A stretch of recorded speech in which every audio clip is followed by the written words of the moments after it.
আমাদের শহরাঞ্চলে রাজধানীতে আমরা প্রায়ই দেখতে পাচ্ছি যে আমরা কোথাও বসে ঠিক করে গল্প করতে পারছি না, কোথাও বসে কথা বলার কোনো উপক্রম নেই। কারণ কেন, আমরা এই যে রাস্তাঘাটের চারদিকে যে জল জমাট হচ্ছে, বিভিন্ন আবর্জনার জমাট বাঁধার ফলে আমাদের মশার আক্রমণ প্রতিনিয়তই বেড়ে চলেছে।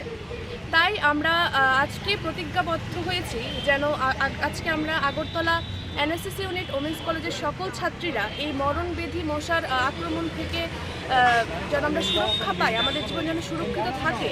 তাই আমরা আজকে এই বার্তা সকলের ঘরে ঘরে পৌঁছে দিতেই লিফলেট বিলি করছি। কোনো রকমের কেমিক্যাল ইউজ না করেও আমরা এই মশার হাত থেকে রক্ষা পেতে পারি, তার অনেক পদ্ধতি রয়েছে।